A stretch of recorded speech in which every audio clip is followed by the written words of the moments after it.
दोस्तों कल्पना कीजिए कि एक रोज़ आप आराम से अपने घर के बाहर खड़े हों, तभी एलियन आपका अपहरण करके ले जाए, या फिर आप अपनी गाड़ी में घूमते घूमते किसी ऐसे स्थान पर पहुंच जाएं जो स्थान हमारे समय का हिस्सा ही नहीं हो, बल्कि वहां तो हिमयुग के ज़माने के आदि मानव नाच गा रहे हों। इस तरह की कल्पना भले ही आपको बकवास लगती हो, किंतु ऐसी घटनाओं के साक्षी दुनिया भर के अनेकों इंसान बन चुके हैं। तो चलिए जल्दी से इस वीडियो को शुरू करते हैं और जानते हैं कुछ ऐसी ही अनबुझ और रहस्यमय घटनाओं को, जिन्हें जानने के बाद शायद आप हैरानी के मारे अपना सर ही खुजाने लगे। बिना देश का आदमी।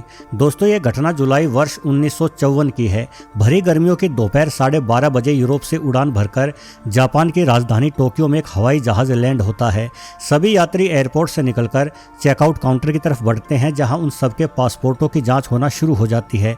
तभी कस्टम अधिकारी एक व्यक्ति के पासपोर्ट को देखकर आश्चर्यचकित रह जाते हैं, क्योंकि पासपोर्ट पर जिस देश का नाम लिखा था वैसे किसी देश का नाम अधिकारी ने पहले कभी नहीं सुना था। उस देश का नाम था टोरेड। अब चूंकि अधिकारी ने टोरेड देश का नाम पहले कभी नहीं सुन रखा था, इसलिए उसने पासपोर्टधारी व्यक्ति से ये पूछा कि ये देश कहाँ है। ऐसे में पासपोर्ट दिखाने वाला व्यक्ति भी बड़ा हैरान हुआ। वो मन ही मन बुदबुदाया कि पता नहीं किस अनपढ़ को यहाँ कुर्सी पर बैठा रखा है, और फिर उसने अधिकारी से कहा कि आपको इतना भी नहीं पता कि टोरेड कहाँ है, ये स्पेन के पास है।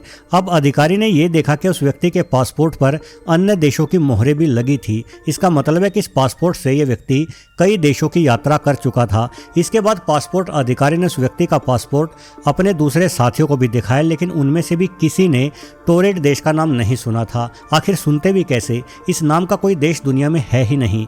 जबकि पासपोर्टधारी वो व्यक्ति लगातार अपने देश का अस्तित्व सिद्ध करने पर तुला हुआ था। तंग आकर अधिकारियों ने उस व्यक्ति के सामने पूरी दुनिया का नक्शा रख दिया और पूछा कि इस नक्शे में बताओ कि आपका देश कहाँ है। व्यक्ति ने यूरोप के एंडोरा देश पर उंगली रखते हुए कहा कि ये मेरा देश है, परंतु इस मैप में कुछ गलती हुई है, यहाँ एंडोरा नहीं बल्कि टोरेड लिखा होना चाहिए। तत्पश्चात उस व्यक्ति ने अपना लाइसेंस और अन्य आईडी प्रूफ भी दिखाए, और सभी प्रूफ बिल्कुल सही दिखाई दे रहे थे एवं सभी पर देश का नाम टोरेड ही लिखा हुआ था। कुछ समझ में न आने की वजह से अधिकारियों द्वारा पुलिस को बुला लिया गया। सारे सबूत देखने और पूछताछ के बाद पुलिस को लगा कि यह बंदा कोई बेहद शातिर अपराधी है, जो पूरी तैयारी के साथ जासूसी के मकसद से जापान में घुसा है।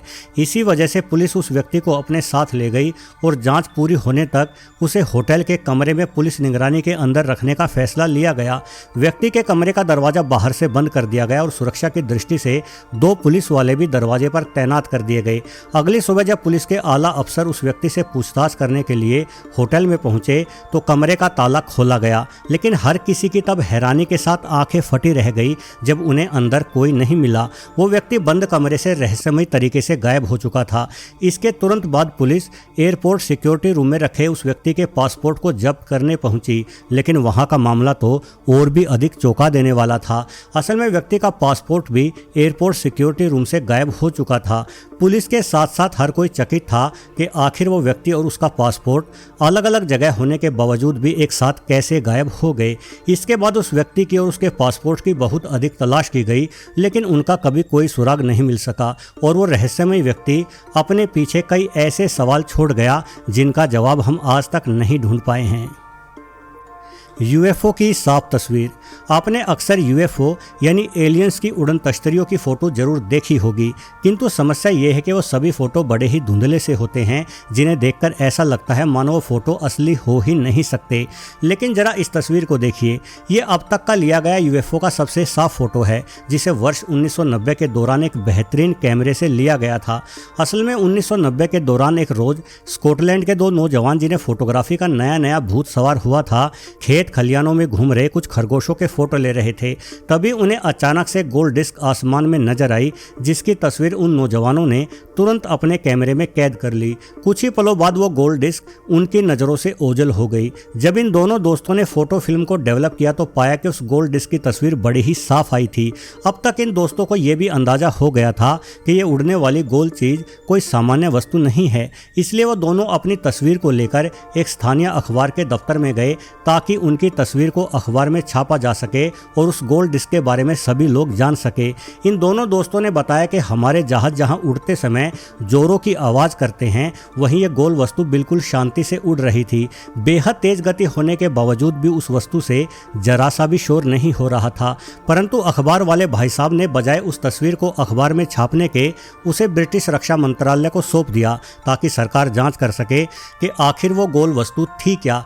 लेकिन ना ही तो सरकार ने कोई जांच की और यदि की भी तो अपनी जांच को गुप्त रखा और अगले 30 सालों तक ये अद्भुत तस्वीर दुनिया की नज़रों से छुपकर ही रह गई। बीते वक्त के साथ यूएफओ की साफ तस्वीर को हर कोई भूल गया, किंतु वर्ष 2020 में ब्रिटिश रॉयल एयरफोर्स के एक भूतपूर्व अधिकारी जिनके पास ये तस्वीर जांच हेतु आई थी ने इस तस्वीर को दुनिया के सामने पेश कर दिया। इन अधिकारी का कहना था कि सरकारी दबाव के कारण वो इस तस्वीर को छुपाकर रखे हुए थे, लेकिन अब वो सेवानिवृत्त हो चुके हैं और वो ये चाहते हैं कि इस तस्वीर की सच्चाई आम जन को पता चले। तत्पश्चात एंड्रू रॉबिन्सन, जो कि सेफी होलम यूनिवर्सिटी में फोटोग्राफी के सीनियर लेक्चरर हैं, ने इस तस्वीर का बारीकी से विश्लेषण किया और उन्होंने जो बताया वो हैरान कर देने वाला वाक्य था। दरअसल रॉबिन्सन का कहना था कि इस तस्वीर के साथ किसी भी प्रकार की कोई एडिटिंग नहीं की गई है और ये तस्वीर शुद्ध रूप से कैमरे द्वारा कैप्चर की गई है। वैसे इस खुलासे के बाद ये सवाल उठे कि आखिर ये तस्वीर लेने वाले दो दोस्त कौन थे, परंतु ब्रिटिश अधिकारियों ने उन दोनों दोस्तों के नाम बताने से इनकार कर दिया। उन्होंने कहा कि एक तरह का निजता का मामला है, हम कम से कम उन दो दोस्तों के जीवित रहते हुए तो उनका नाम सार्वजनिक नहीं कर सकते। मेरे ख्याल से इसका सीधा सा मतलब ये है कि सरकार नहीं चाहती कि आमजन को यूएफओ जैसे किसी भी रहस्य के बारे में कोई भी जानकारी मिल सके। सफ़ेद सीमेंट का रोड, ये सच्ची घटना है 4 लड़कियों की जो अमेरिका के रेगिस्तानी इलाके यूटा से अपनी छुट्टियां मनाकर वापस लौट रही थी। उन लड़कियों की गाड़ी तारकोल के बने हाईवे पर सरपट दौड़े जा रही थी, किंतु अचानक से उनके सामने एक मोड़ आया। इस मोड़ पर चमकदार रोशनी छाई हुई थी। जैसे ही उन चारों लड़कियों की गाड़ी इस रोशनी के अंदर से गुजरी तो तारकोल का वो शानदार हाईवे सफ़ेद सीमेंट के ऊबड़ खाबड़ रोड में तब्दील हो गया। इसलिए लड़कियों को अपनी गाड़ी की गति धीमी करनी पड़ी। इस सड़क के दोनों ओर गहरे पानी की झीलें बनी हुई थी। ये सड़क उन लड़कियों के लिए बिल्कुल ही अनजानी थी, इसलिए उन्होंने वहां किसी से रास्ता पूछने की सोची। परंतु सवाल ये था कि आखिर रास्ता पूछा किससे जाए, क्योंकि इस ऊबड़ खाबड़ सड़क पर कोई भी इंसान दिखाई दे ही नहीं रहा था। कुछ और आगे चलकर इन लड़कियों को एक बिल्डिंग दिखाई दी। उस बिल्डिंग पर कुछ लिखा भी था, लेकिन उस आड़ी टेढ़ी लिखावट को लड़कियां समझ नहीं पा रही थी। उन लड़कियों ने अपनी गाड़ी रोकी और रास्ता पूछने के लिए बिल्डिंग के अंदर जाने का फैसला किया। तभी उस बिल्डिंग के भीतर से कुछ लोग बाहर निकलने लगे। ये लोग बेहद ही लंबे चौड़े थे। जब वो लोग पास आए तो लड़कियों ने देखा कि उन सबकी शक्लें बड़ी ही भयानक थी और वो सब लोग इन लड़कियों को बेहद ही आश्चर्यजनक और गुस्से भरी निगाह से देख रहे थे। जाहिर है कि उन लोगों को देखकर वो लड़कियां भी बेहद डर गई, इसलिए वो सब वापस अपनी कार में बैठकर उस जगह से भागने लगी। अपनी गाड़ी को भगाती लड़कियों ने जब पीछे मुड़कर देखा तो पाया कि 4 बेहद अजीब से दिखने वाले वाहन उनका पीछा कर रहे थे। ये वाहन किसी तेल के टैंकर के समान दिखाई दे रहे थे, लेकिन उन वाहनों में टायर सिर्फ 3 ही थे। ये सब देखकर उन भयभीत लड़कियों ने अपनी गाड़ी और भी तेजी से भगाई। थोड़ी ही देर में इन लड़कियों ने पाया कि वो फिर से एक चमकदार रोशनी के भीतर से गुजरी हैं और रोशनी से गुजरते ही वो सफ़ेद सीमेंट की सड़क वापस से काले तारकोल वाले हाईवे में बदल चुकी थी। साथ ही उनका पीछा करने वाले वो अजीब वाहन भी अब गायब हो चुके थे। आखिरकार लड़कियों ने राहत की सांस ली, लेकिन इस पूरी घटना पर वो अभी तक हैरान थी। आखिर वो सीमेंट की सड़क कहां से प्रकट हुई थी और अब वो सड़क एवं उनका पीछा करने वाले वो वाहन कहां गायब हो गए थे। लकड़हारे का अपहरण। दोस्तों 5 नवंबर 1975 को हेबर एरिजोना के जंगली क्षेत्र में लकड़ी काटकर ट्रेविस वॉल्टन और उनके कुछ साथी वापस घर की ओर लौट रहे थे। वो सब लोग एक ट्रक में सवार थे और उनका ट्रक तेज गति लिए जंगल से बाहर आ रहा था। अचानक उन सभी लोगों को अपने सामने एक यूएफओ दिखाई देती है। इस यूएफओ को देखकर वो लोग अपना ट्रक रोक देते हैं। जिज्ञासा के मारे ट्रेविस वॉल्टन ट्रक से नीचे उतरते हैं और यूएफओ की ओर चलना शुरू कर देते हैं। वो जानना चाहते थे कि आखिर उनके सामने किस तरह की वस्तु है। वॉल्टन को अपनी ओर आता देख यूएफओ में बैठे एलियंस अपनी यूएफओ को शुरू कर देते हैं और एक बेहद तेज लेजर लाइट उस यूएफओ से निकलने लगती है। वॉल्टन इस लेजर लाइट की चपेट में आ जाते हैं। ये लाइट इतनी गर्म थी कि इससे वोल्टन की त्वचा बुरी तरह से झुलस जाती है। इसके तुरंत बाद तेज रोशनी के कारण वोल्टन उनके दोस्तों को दिखाई ही नहीं देते। कुछ ही सेकंडों बाद यूएफओ बिजली सी तेज गति लिए आसमान में गायब हो जाती है। ऐसे में वोल्टन के साथी चिल्लाते हुए वोल्टन को खोजने लगते हैं, लेकिन उन्हें वोल्टन कहीं दिखाई नहीं देते। पूरी रात खोजबीन करने के बाद सभी लकड़हारे पुलिस स्टेशन जाते हैं और वोल्टन के गुम होने की रिपोर्ट दर्ज कराते हैं। जब पुलिस अधिकारी इन लकड़हारों के मुंह से यूएफओ और तेज रोशनी जैसी अजीब कहानियों को सुनते हैं तो उन्हें ऐसी कहानियों पर यकीन नहीं आता।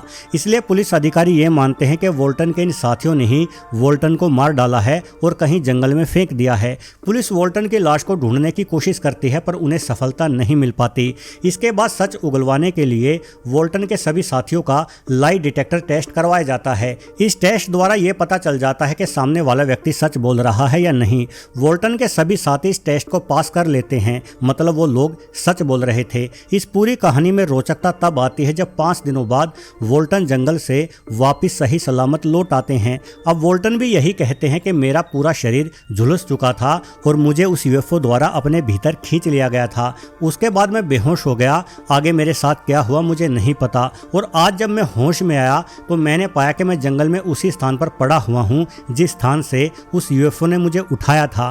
खैर, पुलिस के पास अब वोल्टन के साथियों को गिरफ्तार रखने की कोई वजह नहीं थी, इसलिए उन सबको छोड़ दिया गया। बाद में इस पूरी घटना की जांच रॉबिन्सन नामक एक वैज्ञानिक द्वारा की गई, जिन्हें दुनिया भर में देखी गई यूएफओ की घटनाओं की तहकीकात करने के लिए जाना जाता है। रॉबिन्सन ने इस पूरी घटना के बारे में जो बात बताई वो और भी दिलचस्प थी।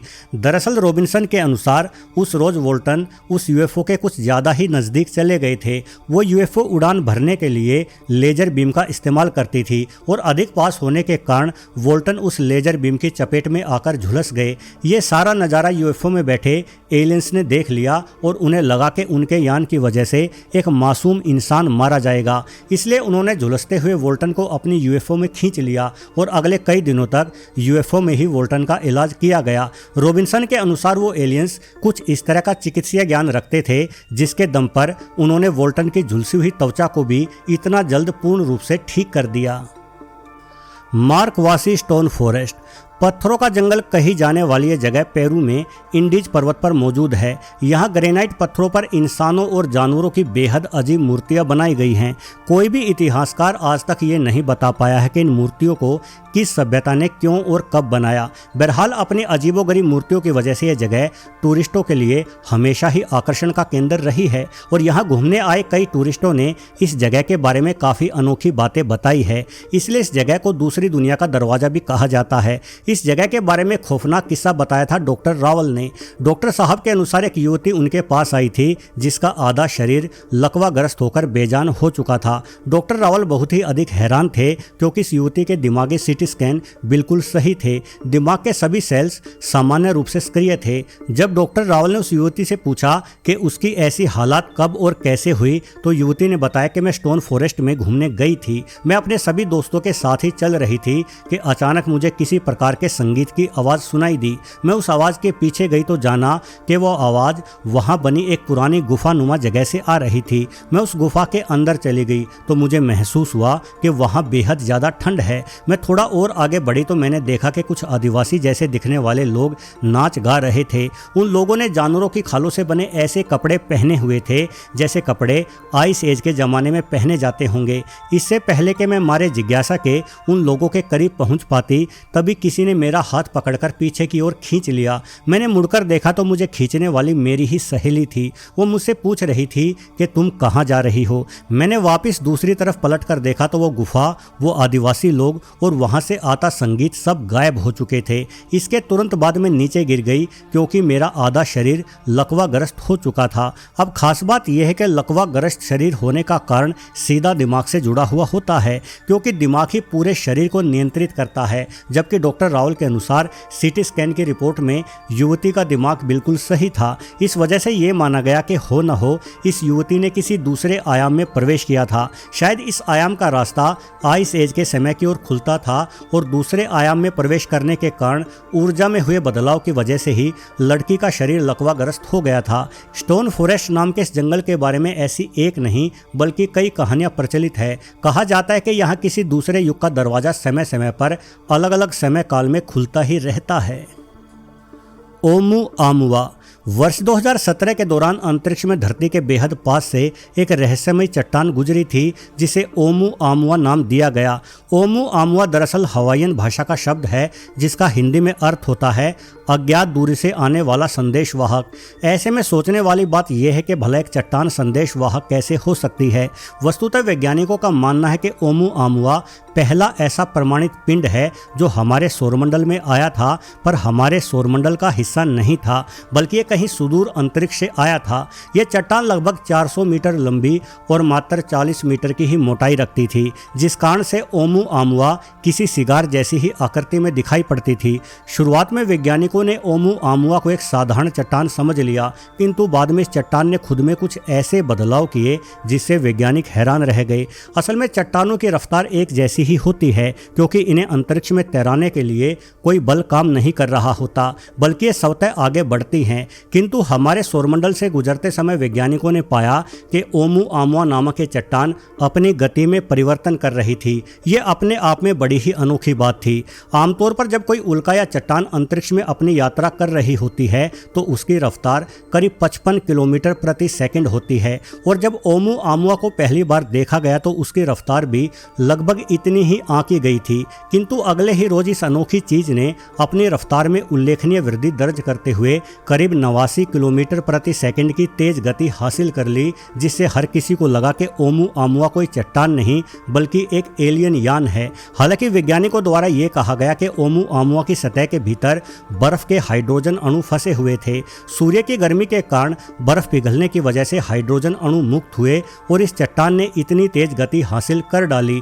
इसका ये अर्थ है कि ओमुआमुआ असल में एक धूमकेतु था, किंतु यह स्पष्टीकरण भी सही नहीं बैठता। दरअसल जब किसी चट्टान में मौजूद कोई गैस या नमी वाष्पित होती है तो उस चट्टान के पीछे की ओर ये तमाम सामग्री एक पूंछ की भांति दिखाई देने लगती है, जिस कारण उस चट्टान को धूमकेतु नाम दे दिया जाता है। परंतु ओमुआमुआ के पीछे ऐसी कोई पूंछ दिखाई नहीं दे रही थी। फिर भला ओमुआमुआ की बर्फ पिघलने के बाद उठी भाप अंतरिक्ष में कहाँ घुल रही थी? इस बारे में वैज्ञानिकों का ये कहना था कि उनके पास ओमुआमुआ के अवलोकन का समय काफ़ी कम था। ये चट्टान बेहद ही जल्द हमारे सौरमंडल से बाहर हो गई थी। हालांकि इस चट्टान को एक एलियन यान मानने वाले वैज्ञानिक स्टीव बैनर का कहना है कि ओमुआमुआ करीब 4 महीनों तक पृथ्वी से दिखाई देती रही थी, और मेरे ख्याल से इतना समय एक चट्टान को समझने के लिए काफ़ी होता है। जाहिर है कि सरकार नहीं चाहती कि ओमुआमुआ के बारे में सच्चाई कभी दुनिया को पता चल सके। तुर्की की यूएफओ। क्या आप जानते हैं कि वर्ष 2007 से लेकर वर्ष 2009 के दौरान तुर्की देश में अलग अलग स्थानों पर 12 बार यूएफओ देखे जाने के मामले सामने आए थे। हालांकि इस तरह के दावे दुनिया भर में किए जाते रहे हैं और अधिकतर मौक़ों पर ऐसे दावे सच होने का कोई पुख्ता सबूत हमारे पास नहीं होता। किंतु जरा ये वीडियो देखिए।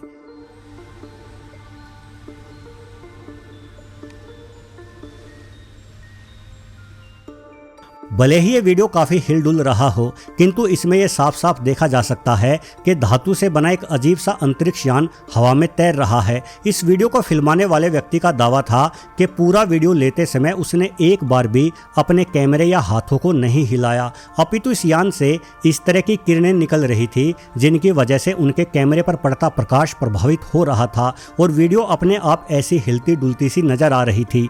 वहीं उस यान का तुर्की में एक अन्य स्थान से लिया गया वीडियो फुटेज भी सामने आया, जिसे यदि थोड़ा सा जूम करके देखें तो कुछ ऐसा माजरा दिखाई पड़ता है।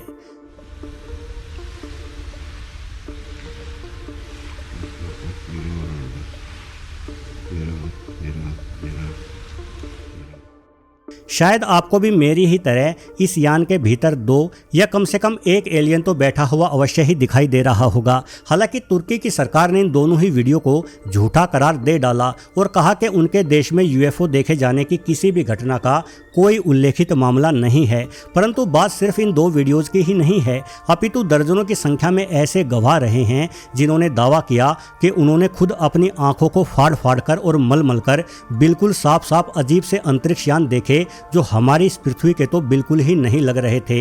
ये यान अद्भुत गति रखते थे, बेहद तेजी से आते और जब तक इन्हें फिल्माने के लिए स्थानीय लोग अपने मोबाइल अपनी जेब से निकालते तब तक तो ये यान गायब हो जाते। इस तरह की घटनाओं के के बारे में बार बार सुनकर तुर्की सरकार ने एक बोर्ड का भी गठन किया जिसने लोगों से यूएफओ देखे जाने के इन मामलों के बारे में पूछताछ की, किंतु कई महीनों की जांच के बाद यह बोर्ड भी आखिरकार किसी ठोस नतीजे पर नहीं पहुंच पाया। हालांकि मजे की बात यह रही कि उस बोर्ड ने उन 2 वीडियो फुटेज को बिल्कुल ही सही ठहरा दिया जिन्हें अभी कुछ ही समय पहले मैंने आपको दिखाया था। बोर्ड का कहना था कि ये वीडियो फुटेज एडिटिंग द्वारा नहीं बनाई गई, अपितु ये पूर्ण रूप से ओरिजिनल फुटेज हैं। यानी क्या तुर्की ने गुपचुप तरीके से ये मान लिया था कि उनके देश में यूएफओ पर सवार होकर एलियन आने की बात कोई अफवाह नहीं बल्कि सच्चाई थी। वैसे आपके मत के अनुसार क्या सच में एलियंस हमारी धरती पर अपने यान यानी यूएफओ पर सवार होकर आते हैं, और यदि आते भी हैं तो सरकार हमसे इस तरह की सच्चाइयां छुपाकर क्यों रखती है? वैसे भी सच्चाई को अधिक दिनों तक छुपाकर नहीं रखा जा सकता।